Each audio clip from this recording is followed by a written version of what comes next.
જય માતાજી. ગઈકાલે ગાયના છાણા પ્રગટાવીને આહુતિ આપતા હતા અને અહીંયા એક બાળકે સુંદર પ્રશ્ન પૂછ્યો કે આનાથી શું થાય. લગભગ આનાથી શું થાય એ ખબર નથી, પણ આનાથી મજા બહુ આવે એવી બધાને ખબર છે. અને આ મજા શું છે એનું મારે આજે ડીકોડિંગ કરવાનું હતું. વિશ્વમાં ગાય જ એવું છે કે જેને આપણે માનું સ્વરૂપ આપ્યું છે અને એના મળમૂત્ર આપણે ઔષધિ તરીકે સ્વીકારીએ છીએ. એટલે ગાયનું છાણું ગાયના ઘીની હાજરીમાં જ્યારે પ્રજ્વલિત થાય છે ત્યારે જે વાયુ ઉત્પન્ન થાય છે એ વાયુ છે પ્રાણવાયુ. અને પ્રાણવાયુ આપણા ફેફસામાં જાય છે, ફેફસા દ્વારા એક એક સેલમાં જાય છે અને શાંતિ અર્પણ કરે છે. અને એટલા માટે ગાયનું એક શબ્દ પણ છે કે પાપ હારિણી અને મોક્ષદાયિની.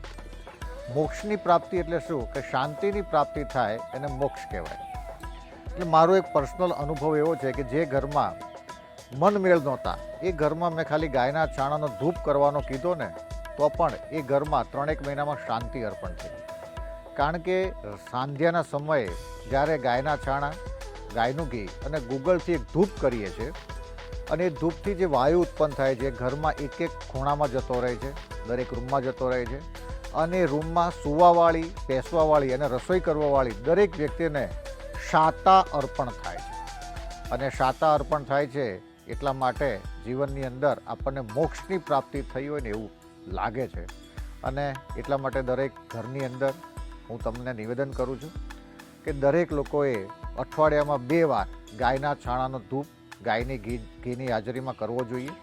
અને એ ધૂપ દ્વારા તમે શાંતિ અનુભવી શકો છો, સ્વીકારી શકો છો અને પ્રાપ્ત કરી શકો છો.